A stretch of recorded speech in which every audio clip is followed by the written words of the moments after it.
Hi, and I really want to give a huge and warm welcome to my wonderful guest today that I am so super excited to chat to in our native Ireland, Orlaith Sullivan, who's living in Dublin at the moment, who Oh, has the most amazing mindfulness practice that I have been watching, and she has been doing things that I dream of will be coming my way. So welcome, Orlaith Sullivan. thank you so much for having me, for hosting me today. Oh no, Really happy to. I'm very excited. I don't even know where to begin. Right. So let you begin because I'm here to listen to you. I am just dying to hear. There's a few things I want to ask you, but maybe introduce yourself first, and then I can ask you.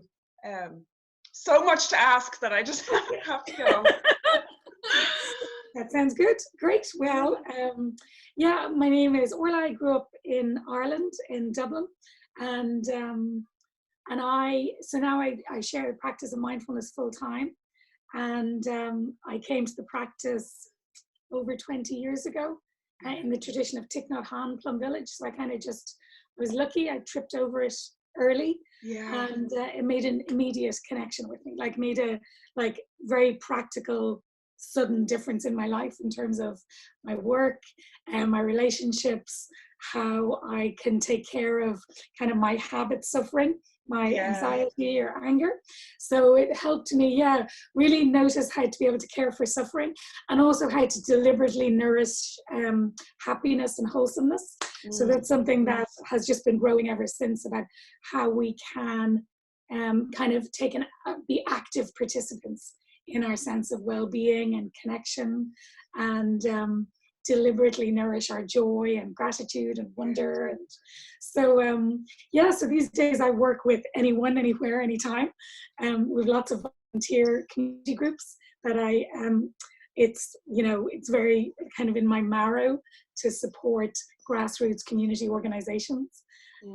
And yeah, it's about helping to build happier communities. So kind of I've had lots of different strands of life, a lot to do with education, human rights, and kind of, yeah, creating effective communities. So it's kind of all come together in this melting pot. Yeah, as you like, yeah, you can. I can see, and I also feel like how I'm like at the infant stage of what you're at, but I could, I'm your baby. I'm like, you can totally see, and that really excites me. What you're saying is like, because it is completely all connected, like you said, human rights, getting down to grassroots, that whole societal change and connection. And I also, and that's really where my passion lies as well. So we're gonna have to meet. I'm so glad you're on the other side of the world. And how you said also there, what I resonated with is like the deliberate choice to practice or to, Mm. you know, that it is something that one makes a choice to do deliberately, intentionally, on purpose.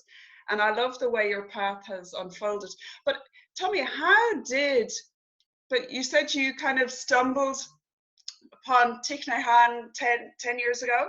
20 So years ago, you said 20. something, I yeah, know we yeah, said it's in like 10-year blocks. But whatever, yeah. how did that happen? Like, I mean, Hmm.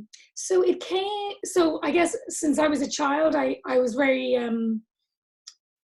I remember reading as a child, a quote from a book in the house that said, "The unconsidered life is not worth living," and I remember being like blown away. I remember understanding that there were dog years and human years, and that the likelihood was that our family dog, Penny, who was my best friend, would yeah. probably die before I would. And when I was about 8 years old, I got a photo of her and I put it by my bedside locker. So that when I would wake in the morning, I would know this is a day that I get with Penny. Like, this is a good day. Okay. And Yeah. and ever since then, I've just been like, so early. I had that volition to not miss, to not miss out. I remember being a teenager, and there was an Elvis Costello song that said, there's a phrase, living a life that is almost like suicide. And Okay. I could see that a load of us were on autopilot a lot of the time. And it Mhm. takes something like a big shock or a diagnosis or an accident. And then suddenly everyone seemed to wake up for a little while, Yes. and then we went back to sleep again and Yeah. kept scurrying away. And it didn't seem to make us any happier. So there was a load of kind of things that I gleaned when I was a child and teenager. And my mum had a yoga book, like a BBC TV series book from the 60s. And at the back of it, there were breathing exercises. So like I did the book, and then I came to the breathing exercise. I was like, breathe in through one nostril, breathe out through the other. Like, this makes my body feel totally different. Like, like instant soothing. And so then from there, the Dalai Lama had started writing. He wrote a book called The Art of Happiness. Yes. So I kind of, so I had this regular practice of doing little bits of presence-based meditation. And the Dalai Lama's, his ability to be well and joyful in unbelievably having been through such trauma and difficult circumstances caught my curiosity. And then I was in kind of that section of a bookstore in Grand Haven, Michigan in the late 90s. And I opened up a book by Thich Nhat Hanh called The Miracle of Mindfulness. Oh, okay. And I read like a sentence and it felt like, oh, okay, I'll come home now. That's it. Yeah. And I remember buying 2 books. So one was The Miracle of Mindfulness and one was called The Blooming of a Lotus, which is a book of guided meditations. And the first page is just like breathing in, I know I'm breathing in. Breathing out, you know, I'm breathing out. And that was about a year's work. Like, I was just like, I read the whole of the other book, but this Blooming of a Lotus, I was like, I'm just going to do that till I really get it. And that was about a year. Then I turned it. So I was quite slow going. Like, I allowed it loads of time. And I loved this in this practice, like there's nothing to achieve. You literally have nowhere to go and nothing to do. So, which is great because my instinct is to like get somewhere. It's a very linear model and getting better. And actually this really helped me to notice the kind of clinging, grasping, achieving part of me and to let me practice just to practice.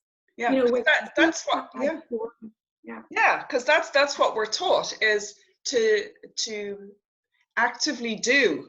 And this is a shift and to achieve and the rat race. And you by this age, you need this, and you need, this is how you need to be, this is what you got to do. So it's a mind shift to, and it changes your whole internal state and your well-being when you can just be. And that's, so I like also, I love when you said then, you know, you could say there's nowhere to go. So, and there's no, this is a book and I'm just going to read it and it'll all make sense. It's actually the embodying and practicing and what can be perceived as the most simple little technique. So I'm breathing out, yeah, right, whatever, I do that anyway. But it's actually embodying it and taking it on that you go, like you said with your breathing, it's like, whoa, is this what it means? You know, and every day you do it, and like you said, it becomes deeper and deeper, the more profound effect. And that's what I'm loving now. Yeah, it's wonderful. And as you say, like the quality is how to be. Like we're not human doings, we're human beings. So we need to know how to be. And I think sometimes we have a fear that if we learn how to do that, then maybe we won't achieve anything and we'll just become big lazy couch people.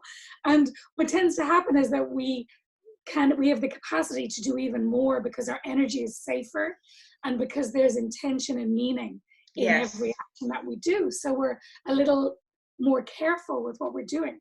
So yeah, I do. I find it, transformative, and I still do lots. It's made me more engaged, not less engaged. Oh, totally. For me too. It's made me happier. I'm achieving so much more. I don't see boundaries anymore. I don't see limits. It's incredible. No, so it definitely does not. It does the opposite of making you just sit around being lazy. It's the complete opposite. Yeah. Yeah. And I think that often, our ego can slide in between us and our practice quite easily. That that part of us then starts judging it, you know, as there was a good sit, there was a bad sit, it was really boring. And it kind of, I can sense sometimes like this tightening into an achieving mode again. So it's a lovely practice to just keep kind of unfolding out and unfolding out.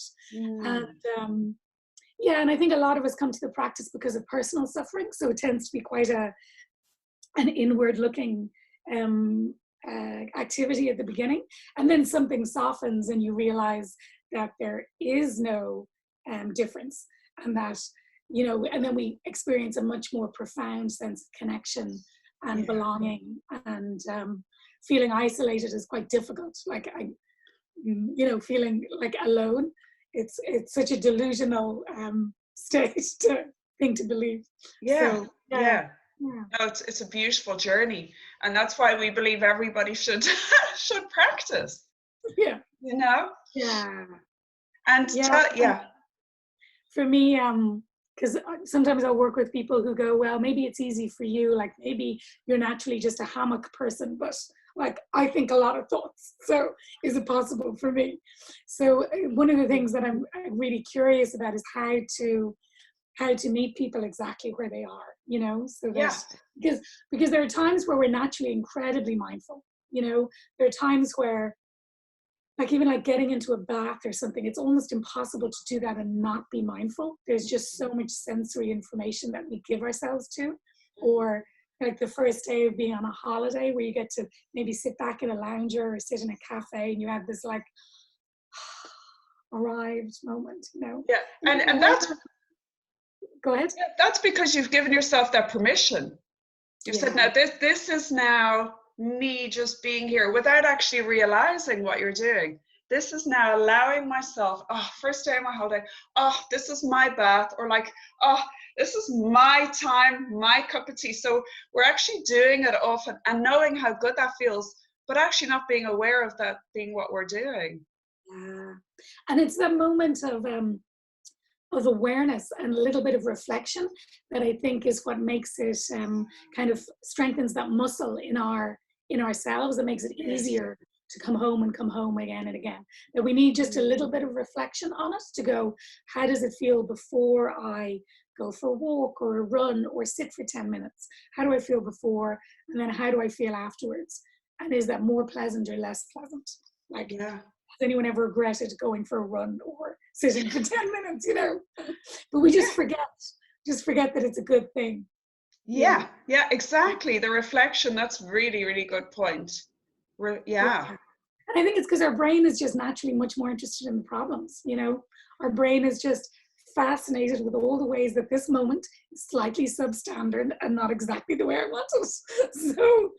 Or we've had a moment and now we're moving on. We're just straightforward. Go. And if we don't have that reflection part of it, physiologically, it's as though it never happened in our body, which is why, you know, one difficult moment we can interpret that as a really difficult day, because we don't hold the wholesome states. So we just need to learn how to make them a little more like Velcro, you know? Go, like, this is what it feels like to feel at ease and safe and connected, and keep reminding ourselves this is what it feels like. To savor the feeling, so it really becomes ingrained and embedded in your being. I love it. So you have a practice there from your home, do you? Or do you, and you also go out,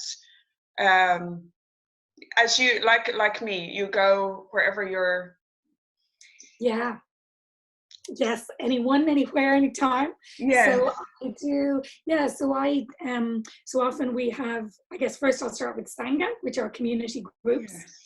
And there are maybe over 30 now in Ireland.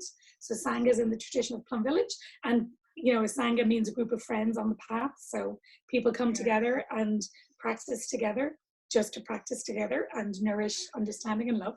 Sounds like a cult. And sometimes it seems a little too happy. But it's kind. Really kind people. And because, you know, probably 95% of our suffering comes from being in relationship with people. then it's really important. It's a great way of trying to heal some of our strong habits and our strong suffering, to be able to come into Sangha and then be yourself authentically just as you are, and then to begin to take care of all those kind of pointy parts of us, to really, allow ourselves to belong very imperfectly. So and so I work with Sangha in Ireland, and travel to other countries, and then I offer public courses. So we do courses on many different aspects of mindfulness, and day retreats on mindfulness and poetry. So I use poetry a lot in my practice. Do you write your own poetry? I do, yes, I do write little bits now and then. Not kind of consistently often, but so I have a few kind of poems that I've just kind of soaked in of my own stuff, and then other people's poetry that I again, like, there's this deliberate aspect of practice. I deliberately walk with a poem or sit with a poem to help kind of take me off autopilot and come very deeply into this moment. Beautiful. I write, well, when I say I write, I've also written poems, and I just love that. It's just a beautiful way of with words and feelings, and just bringing it all. It's something very beautiful about poetry. And it's so immediate as well. It short circuits a lot of our kind of habitual thinking.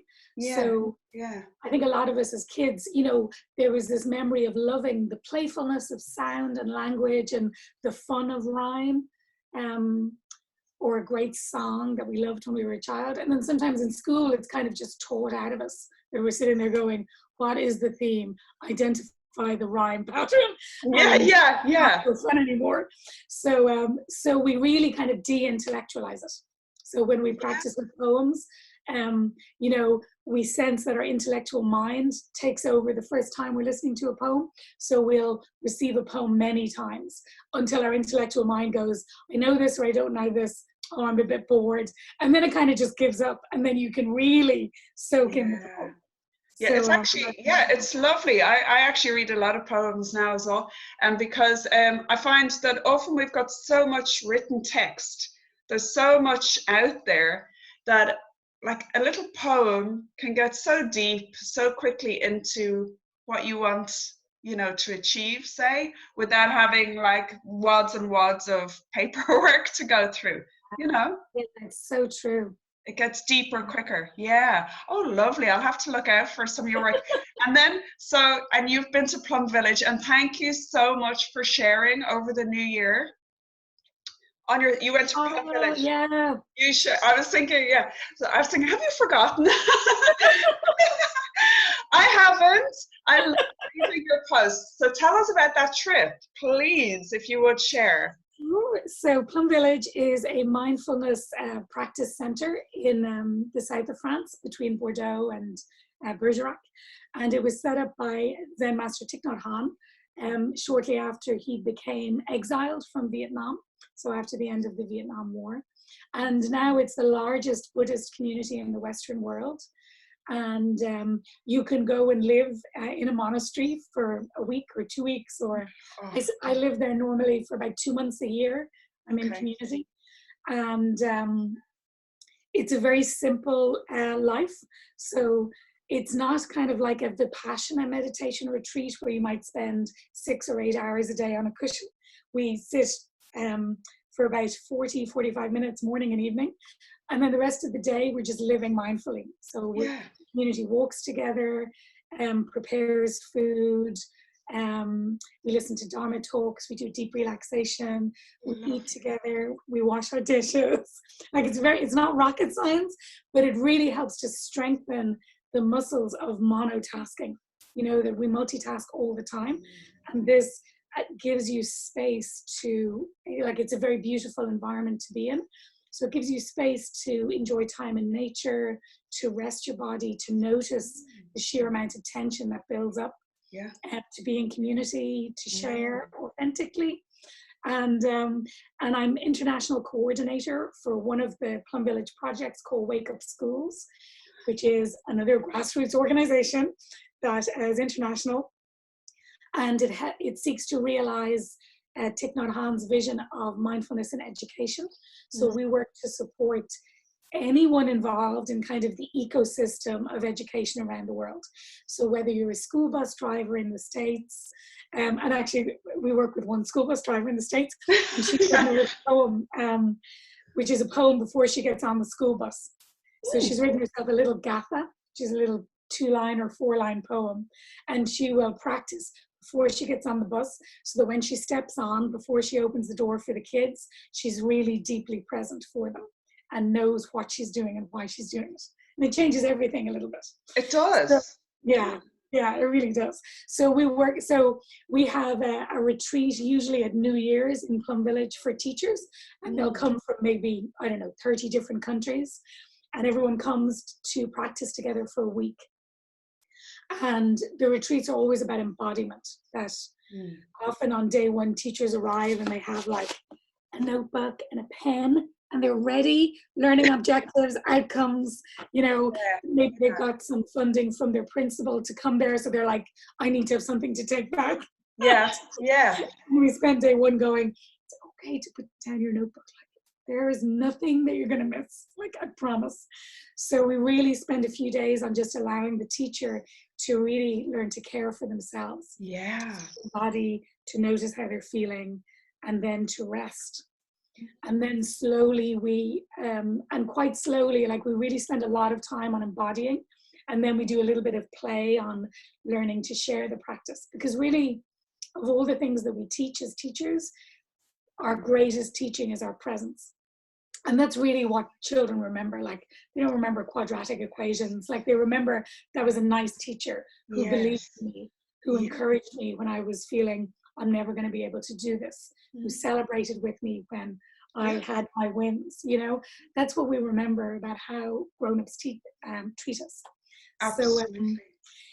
So we help support teachers in every possible kind of environment to take care of themselves so that they can take care of others. Totally. No, it's so needed.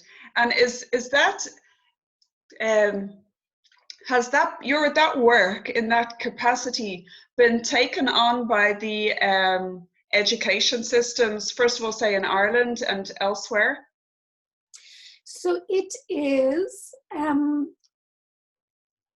think there's different integration, and it's called different things.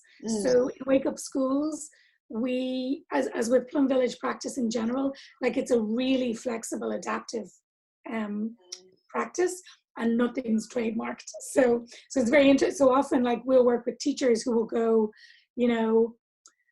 I am in a Buddhist monastery, although this is entirely secular. Like, I am in a Buddhist monastery, and I don't know if my school is open to this. And we'll go, like, you never need to mention Plum Village. You never need to mention Thich Nhat Hanh, ever, or Zen, or anything else. And it's really about finding out appropriate means, because the practice is simply learning to take care of yourself. So that can look like anything. So, some teachers go back to their schools and they just offer a deep relaxation. They go, what if we all, during lunchtime on a Wednesday, did a deep relaxation? Or what if we had a happy lunch together, where we would just enjoy ourselves and have lunch? So it can look like really different things. And so for me, like in Ireland, we have a mindfulness and education conference once a year. And I often would give workshops on Plum Village practice and on embodying. And for me, what makes it sustainable is building community. So you just need to find some people to practice with, because it creates such a strong vessel within which to be. There's much more strength in walking, and much more wisdom and kindness, that when you're a bit frazzled, like, a group of people can hold you safely. So I would practice with that. And we had our first Wake Up Schools retreats for teachers maybe 3 years ago in Cork. So that was wonderful.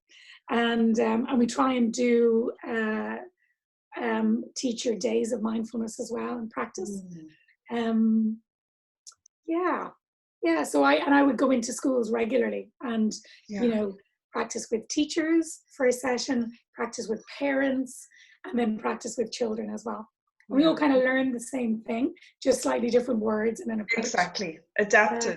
Oh no, well that's great to hear. That's really great to hear that, and when they try, as you say, you don't have to label it as anything. It's all about self-care, when you look after yourself and become self-aware of how and where you are in the world, then that radiates outwards. And there's no need to label that as whether it comes from, like every religion has a way of being mindful. And so why try, like, don't label it.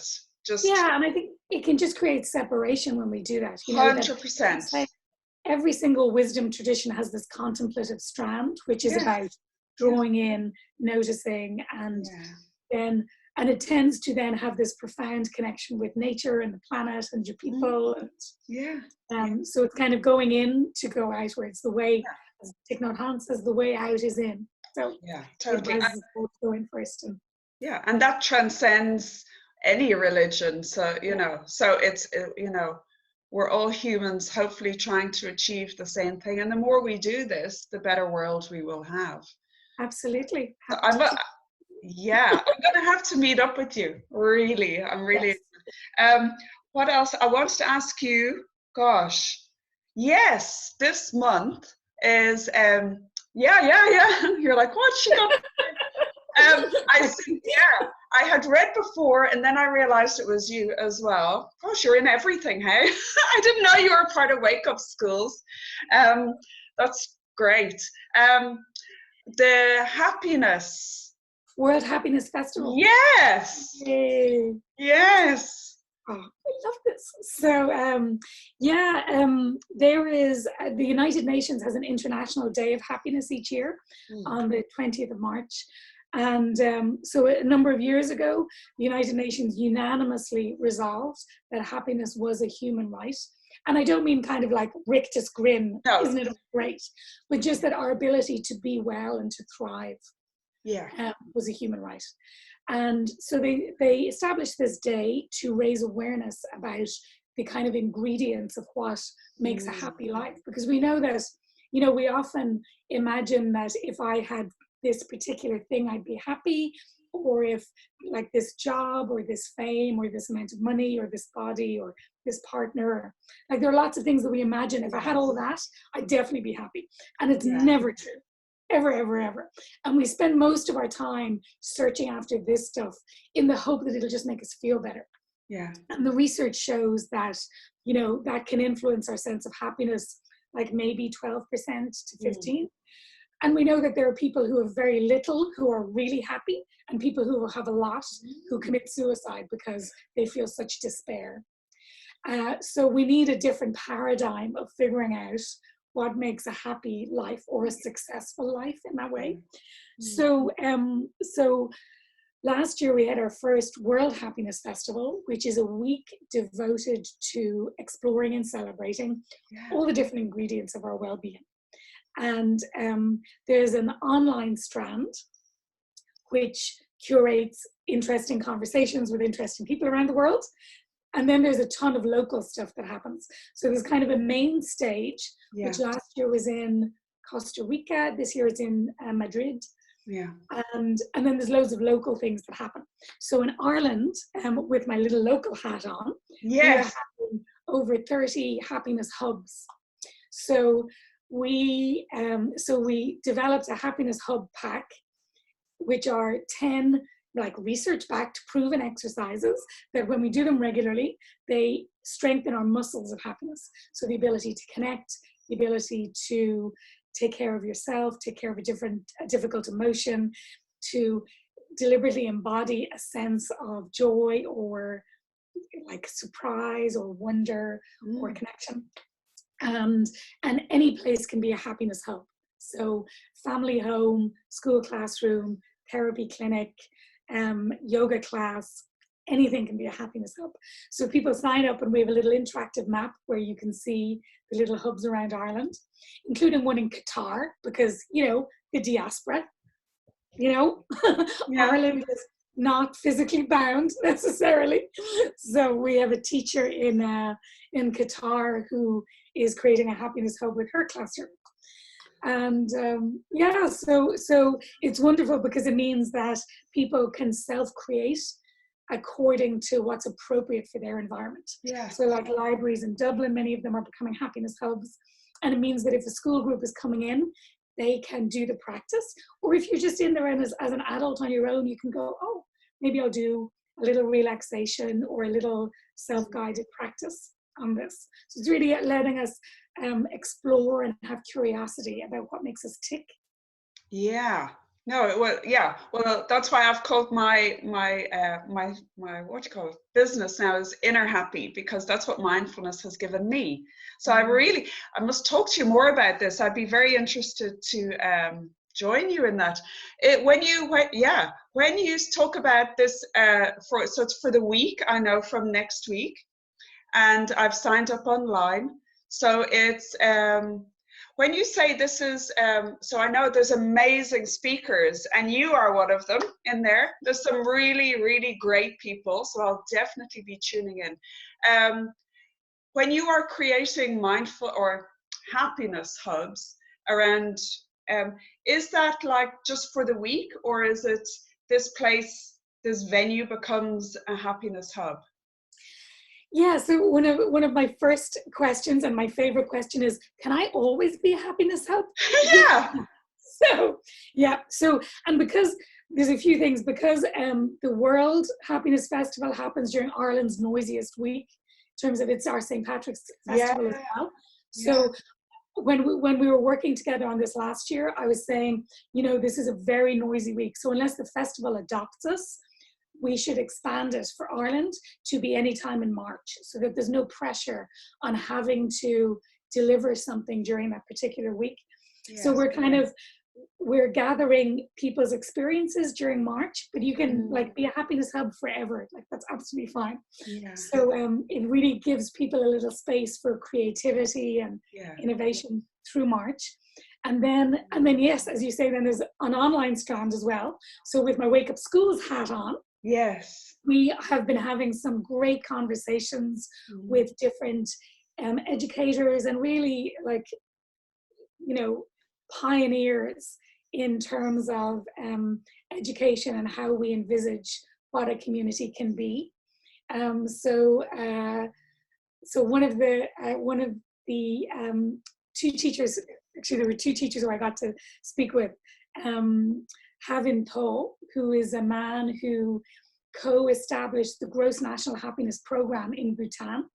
So way back when, now it's kind of becoming super popular, gross national happiness, but he was one of the people who really put into place what does gross national happiness mean? If we're taking away simply an economic model and we're going to put it in a wider context, what would that mean? How would we measure it?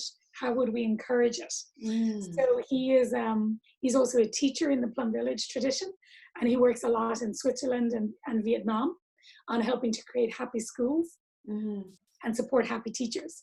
And Lisi Havin, they are married, and they work these two kind of different facets of this organization. She has established the most amazing community called the Peaceful Bamboo Family in Vietnam. And they work specifically with profoundly autistic young people who now are entrepreneurs and teach their local, so the local schools come into them to learn from them how to be, how to live, how to make things. And it is just very, very inspiring. And what she was saying that was with mindfulness, that actually, because there is no intellectual impediment for learning mindfulness, that these are great mindfulness teachers. Yeah. So I've been having amazing conversations with people, just very inspiring. Yeah, because there's so great, and a huge amount of speakers that you get great different perspectives. So that's well worth tuning into. What's the website again? This is actually a great time for us to have this conversation ahead of next. See, the next thing you need to do is synchronicity and fate. So I think it's World Happiness Fest or worldhappiness.fest. I can check now if you want. Yeah. Cool. Yeah, or I had it. Yeah, check on your phone if you can. Or I can put a link I'll put a link in our video. Yeah. I can put a link for it.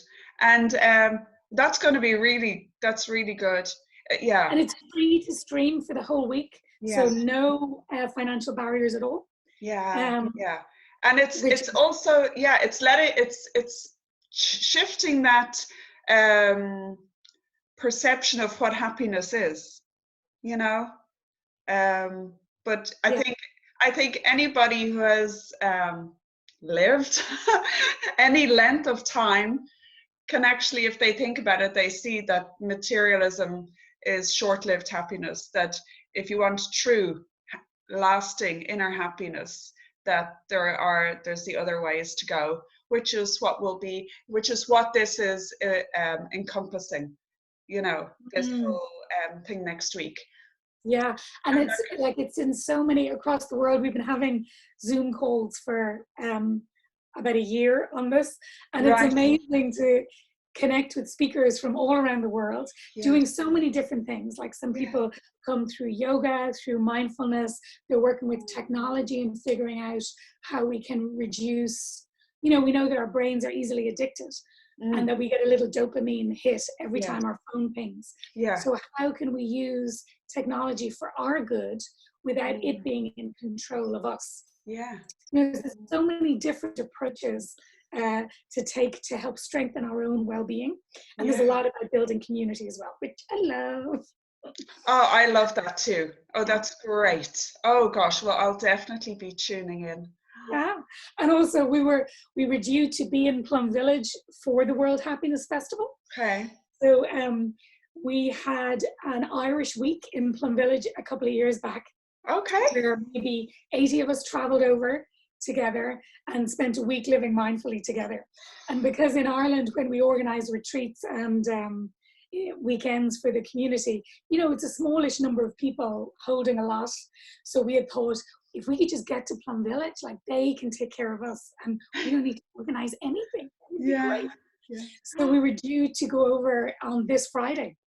And Plum Village has had to take the decision to close its doors till the beginning of May in order to just feel stable and safe during this coronavirus surge at the moment. So it gave us the opportunity to practice letting go and figure out I will let go of my plane tickets and the gas and let go of that idea of what I would do this week. And what we've done is we've come up with a Plan B retreat, which is in Tala from this Friday through to next Tuesday. And it's called No Coming, No Going.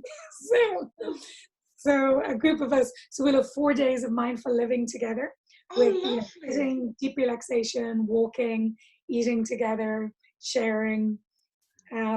So it's lovely. It's a great opportunity. Oh wow! No, and is that's and I've seen there's the wellness center. Is it in Tala or? This one is in the Dominican Retreat Center. Oh, okay. So it is close to. It's on the same grounds as St. Mary's Church. Okay. And it's a very old retreat center. It has a beautiful walled garden. Okay. The most amazing tree called St. Maelruin's tree. So it was one of the earliest walnut trees planted in Ireland in like the 1760s, maybe. Might not be entirely true. Yeah. Around 1760s. Yeah. And when it was nearly 40 years old, so this tree was growing, and then it got struck by lightning during a terrible storm, right through to its heartwood. And the tree just split completely open, and they thought it would die. And the tree died. And now it is like the size of at least 2 large rooms. It looks like about 18 different trees, and it has just kept growing like horizontally outwards. And it's the most extraordinary tree. So they have a beautiful, they have about 1,000 trees on this land. They have a green labyrinth, so a little low green labyrinth that you can walk in. It is such a lovely space. And in 2012, Thich Nhat Hanh visited Ireland with a delegation of maybe 30 people, and like sold out the convention centre in Dublin, and we all went on retreat in Killarney, so maybe 800 people on retreat. So it was a huge time of like huge growth in mindfulness in Ireland. And And when they stayed in Dublin, the delegation stayed there in this Dominican retreat center. So we are literally walking in the footsteps of our teacher, everyone else who's gone before us. It's That's lovely. Gosh, that must have been really nice energy to share that space. Yeah, it's beautiful. And it's funny because when the delegation were leaving the venue, they made lots of gifts to say thank you. So they gifted several calligraphies that Thich Nhat Hanh had done, and they're up around the place. So there's just this beautiful continuity of our ancestral wisdom traditions and our spiritual ancestor traditions as well. So it all kind of blends beautifully. I'll have to come and visit. And yeah, I will definitely. I will definitely. I have some family in Dublin still, so I think we'll need to have a chat afterwards and arrange a little. I would love. Lives now. There's no escape. No, hey, you'll be running away from me, believe me. But I'm persistent. Oh, it's like I feel like everything resonates so deeply with me. I'm so delighted to meet you. I really am. Wow. My goodness. So, I don't even know where to begin. You have me now on a high for days. I know it. So the last questions is, I know I could talk to you for hours. I know that. But if for somebody starting mindfulness, right, if they're just knowing where to begin, where would you say, how or where to start? They've heard this is great. They don't know now where am I to begin? So it's very easy if you can practice with people. So if you get the opportunity to be with people for even a short practice or an afternoon or a morning, it really helps give you a deep taste of the practice. And on the website mindfulnessireland.org, there are a list of community groups all around Ireland that are mostly donation based, so you can go and taste the practice. And I help support an online group on Tuesdays and Thursday mornings that we practice before our working day starts. So we sit from 7 to 7:20, a few minutes to check in together before. And that helps, so practicing in community is really helpful, just to give you a taste. And then we need to figure what is possible on a daily basis. And usually, like what I started at work, I started with a big photocopier button. So I remember in the late 90s, there was this, I had to photocopy maybe once every 2 days. And I made a commitment with that button of that photocopier that when I had put my little piece of paper in and pressed the button, I would give myself 3 breaths to have nowhere to go and nothing to do. From all the way down to my footprints. And, it was an old photocopier machine, so we'd go labyrinth inside the photocopier. But I remember the freedom of maybe like 5 seconds or 7 seconds. And it can be anything. So it can be, allowing our hands to be dried by a hand dryer. It can be sitting with a cup of tea. That we just, all we need really is an intention to be present. And then this can be a reminder for us. It can be kind of an anchor that helps us be solid. And for all of us, I think we have a different, easy way in. So some people, when we practice together for a while, they'll go, I've been doing mindfulness for years. I just never knew that was it. Because I go for a walk every morning and I am absolutely in my body, really present, not future planning, not past ruminating, really here. And they're like, is that mindfulness? Like, it sounds like mindfulness to me. So it doesn't need to be hard work. Like you could do one thing that you naturally just enjoy already. Like often I practice chocolate meditation with people because that's a really easy way in that people don't associate as this grueling, should I not think, what is that about? If you go, so we're going to eat chocolates, they go, okay, I know how to do that actually. And pleasant. So it can be anything. It can be like literally sitting with a cup of tea, enjoying chocolate. There can be a light switch in your house that, when I turn this on, I'm going to be fully here for this moment. Or if you use your car, that you can know that when I pull in and stop the car and turn off the engine, that I will just take like 3 breaths before I get out of the car. And it changes everything very subtly. you know? Yeah, yeah. And then, yeah, and as you say, and it truly is instant when you think, oh gosh, and then people will be more inclined to incorporate it into more parts of their day. You say, gosh, and then slowly, your whole world transforms. Yeah, it's like you create this tiny little sense of What? spaciousness, Yeah. of like one breath or three breaths, and then the dots start to join up during your day.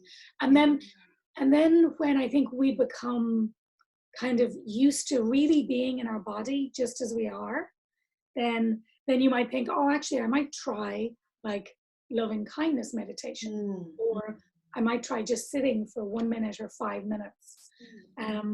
And there's loads of different guided practices, and I have a bunch on Insight Timer, or deep relaxation is a great way in, because you know we all want to feel at ease in our body. Yeah. So that's not hard work to go, maybe I'll just practice taking care of myself.